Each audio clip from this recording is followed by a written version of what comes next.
Looks like the Wild will be shaking some things up in the lineup tonight against Dallas. We recap the loss to Arizona and preview tonight's game against the Dallas Stars on today's Locked on Wild pregame preview. You're Locked on Wild, your daily podcast on the Minnesota Wild. Part of the Locked On Podcast Network, your team every day.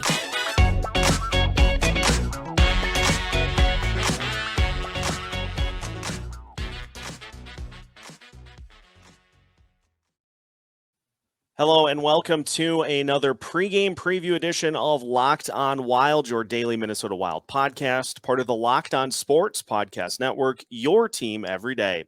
Thank you, as always, for making Locked on Wild your first listen each and every day. Just a reminder, you can find Locked on Wild on all of your favorite podcast platforms. On today's pregame preview, we recap the loss to the Arizona Coyotes and look ahead to tonight's matchup against the Dallas Stars with Kevin Gorg.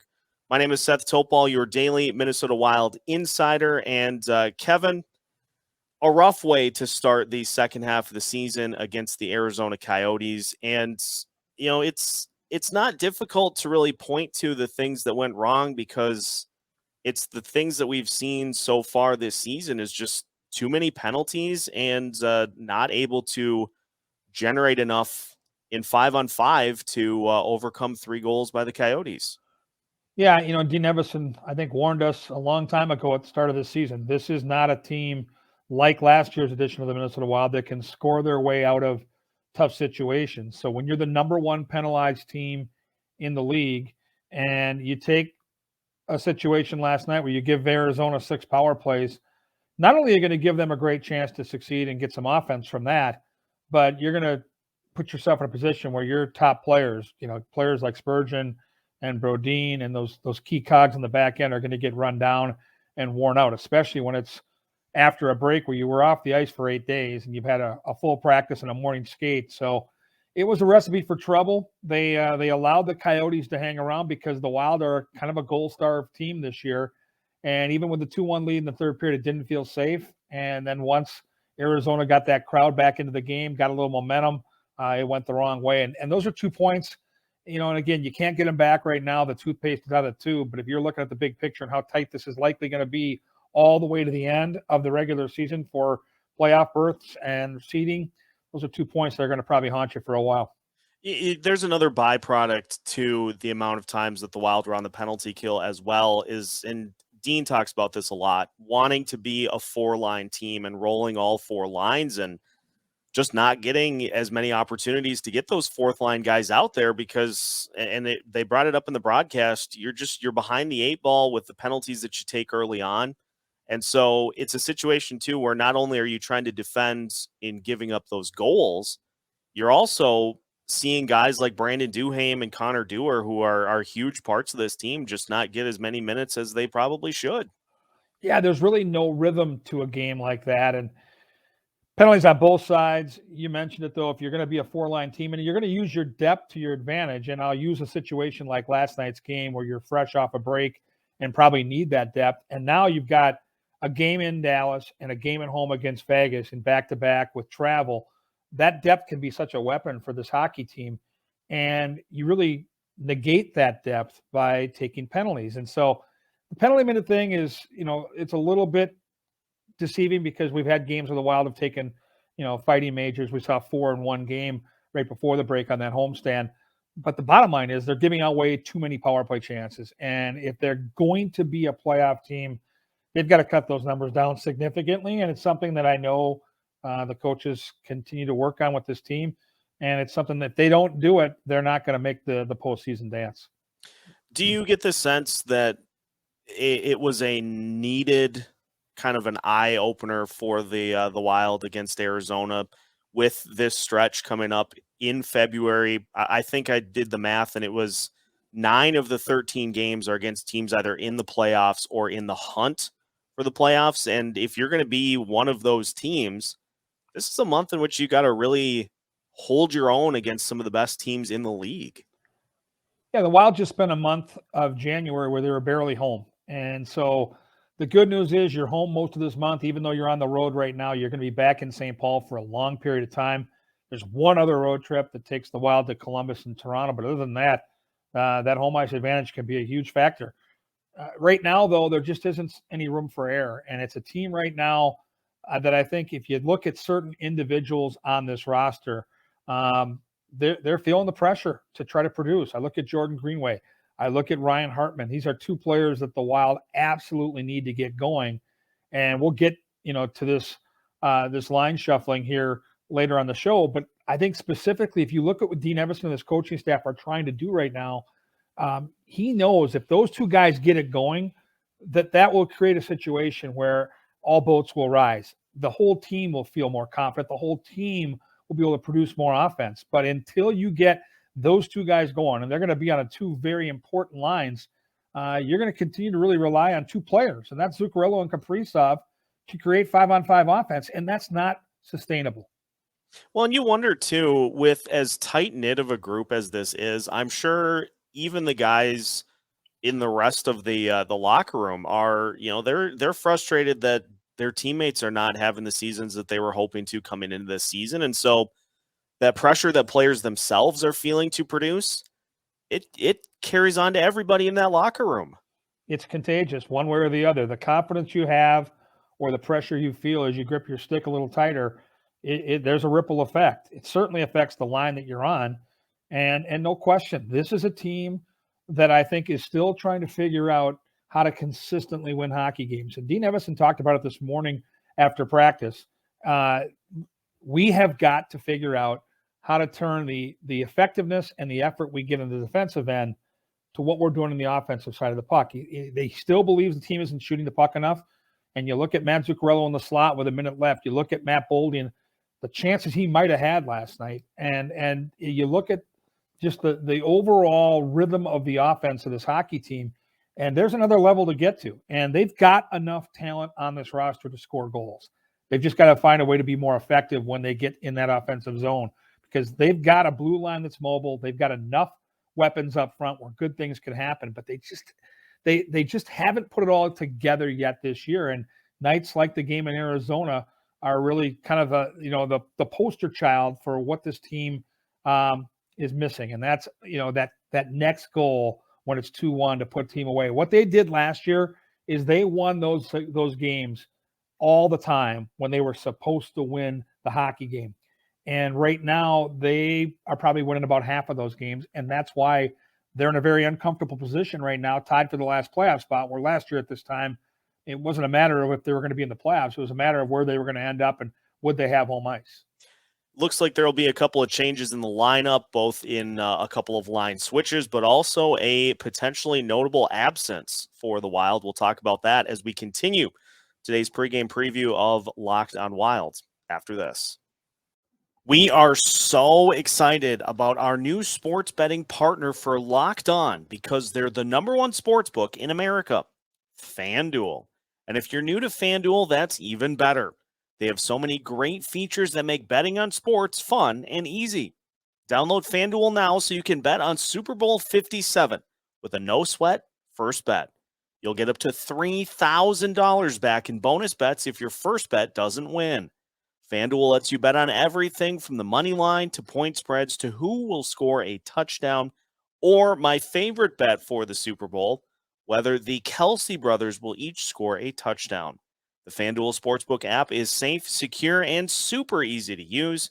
Best of all, you can get paid your winnings instantly. So join FanDuel today at FanDuel.com/lockedon to claim your no-sweat first bet on Super Bowl 57. That's FanDuel.com/lockedon. Make every moment more with FanDuel, official sportsbook partner of the NFL. If you are looking for a delicious treat without all of the fat and calories, Built Bar is here for you. And as we move through 2023, if you're trying to get into better eating habits, Built is healthy and actually tasty without any of the excess. What makes Built Bars so good? Well, for starters, they're covered in 100% real chocolate. That's right, real chocolate. And they come in unbelievable flavors like churro, peanut butter brownie, and coconut almond. If you have been ordering your Built Bars off of Built.com, what if I told you there is a better way to do it where you don't have to wait? You can now find Built Bars at your local Walmart or Sam's Club. So swing by today to grab yourself some amazing goodness with Built Bar, or head to Built.com and order a box today.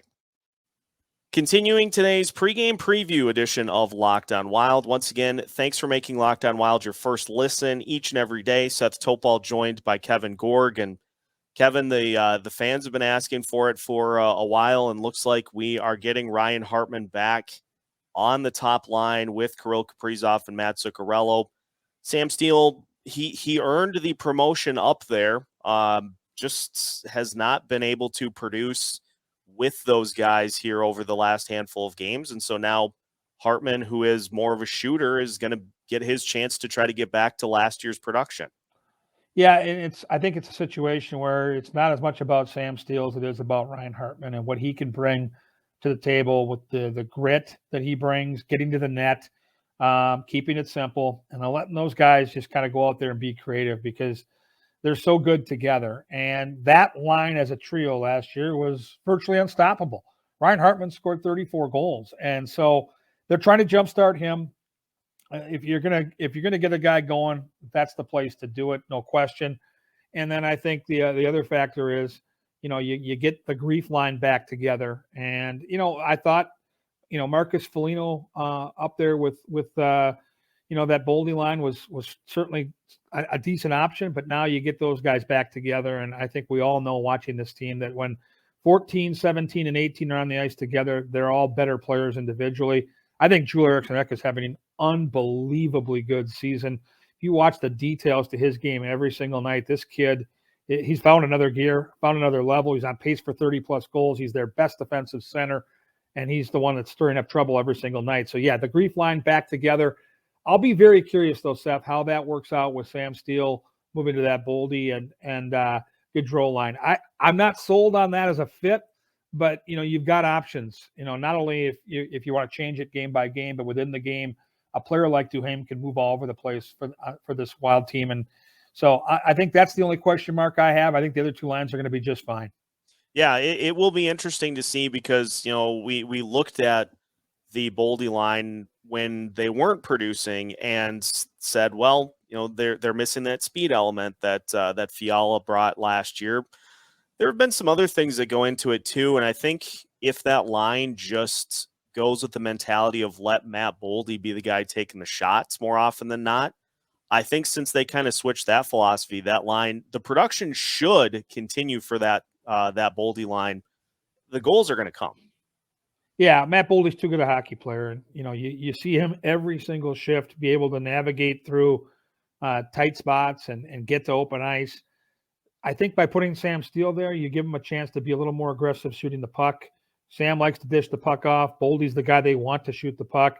And he's a young kid. He's 21 years old. He's still trying to figure out exactly how to play the game on a nightly basis. But there's no doubt they want a more aggressive approach to his game.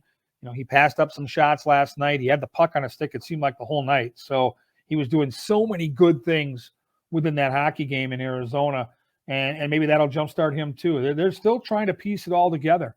And, I think the fascinating part to all of these moves is where we are in the season, Seth, and the countdown now to March 3rd and that trade deadline, because Bill Guerin has to take a look at this and decide if he believes that with a move or two, this team can jump up and automatically be a playoff team, or if he believes, maybe this team needs to build more for long-term. And, the Wild have so many cool options on that roster. I look at Matt Dumba. I look at Jordan Greenway. I look at some of the pieces that could be moved. And they've got so much depth right now with the youth in this organization, more than I've ever seen in my 17 years on the job. They've got depth all over this place. And so Bill Guerin's going to have a lot of phone calls and a lot of conversations, but will he make a couple of aggressive moves like he did last year? I think that remains to be seen. And the thing I think I like most about Guerin is that he operates so much just behind the scenes. Like the one trade last year, I think, that had steam was Marc-Andre Fleury. But you look, he goes out and he gets Jake Middleton, who has been a huge part of what this team does defensively.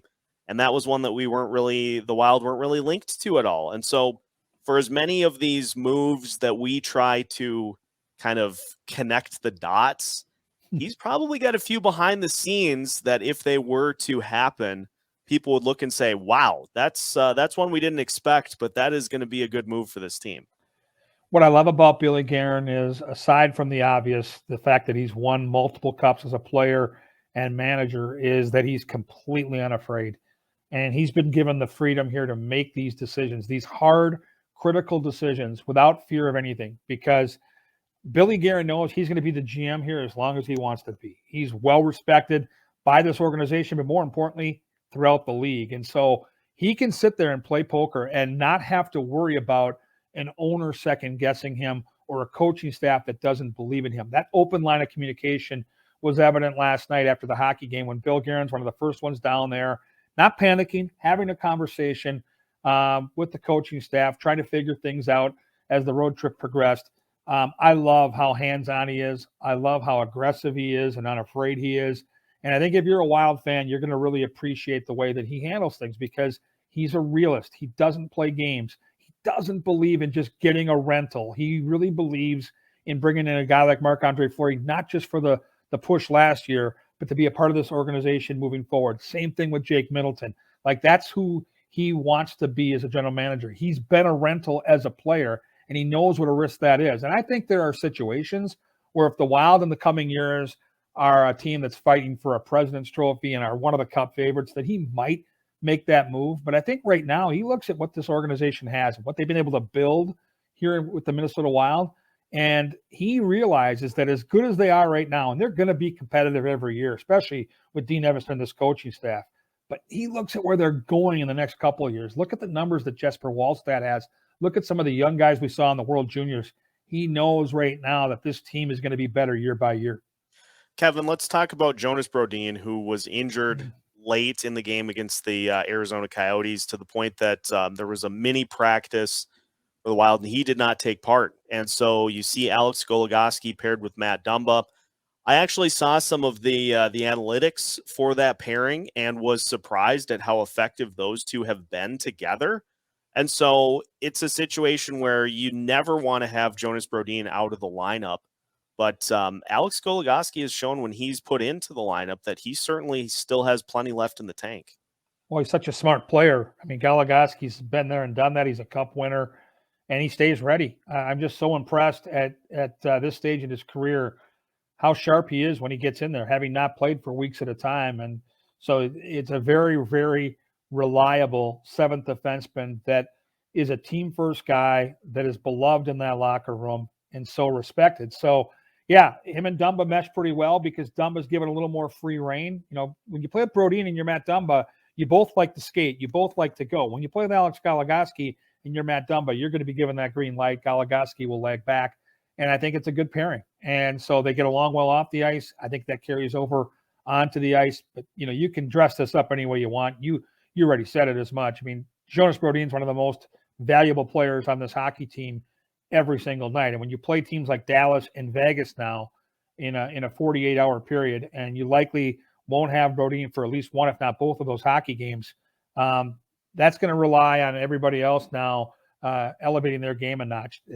I'll tell you one thing, and I'm sure the coaching staff has talked about it and will talk about it. Jonas Brodin is one of their most effective, if not the most important player on the penalty kill. You give Dallas 6 power plays in that game, or Vegas the game after, you have no chance of winning without 25 on the ice. Yeah, it's going to be tricky, but we have seen the Wild compete with Dallas this year. You know, it's going to take a couple of greasy goals, I think, to get it going early. But the main thing is just the Wild just have to play smart. If they play smart, if they are able to limit some of the penalties, Dallas is a team they've gone to 4 straight overtimes, and so it's not coming. Winning is not a guarantee for them at this point. So if the Wild play their game, they've got a chance to take down the Stars here this evening. Yeah, they do, and I think what you have to remember about the core of this hockey team, you start with the captain, Jared Spurgeon. You look at players like Marcus Foligno, the aforementioned Matt Dumba, the core that's been here for a while. They have seemed to play their best hockey in the most adverse situations. When players have been hurt, I remember a game a couple of seasons ago where they're missing 9 regulars and beat the Washington Capitals. It's this kind of hockey team that seems to elevate their game a little bit when the chips are kind of going against them. And right now they're off a loss in Arizona, likely missing Brodin, shuffling the lines. Even though it was a short practice day in between the games where it's just like 35 minutes on the ice, you could just sense watching that team, the body language, the communication, that they understand the importance now of what lies ahead. So I can't guarantee you results. I can tell you one thing, the Wild are going to play a very good hockey game tonight, and I think they're going to give Dallas all they want. First place team in the division. I look for Minnesota to fire a bullet. I would not be surprised if they get a win tonight at all. Love that. Kevin, thanks for the time, and we'll see how things play out here against the Stars. We've, of course, got the big homestand coming up, so we'll be checking in with you plenty here throughout the course of the homestand. Locked On Wild listeners, make sure you catch all of our content throughout every social media platform and podcast platform that exists. We are keeping you up to date with new episodes every Monday through Friday as part of the Locked On Sports Podcast Network.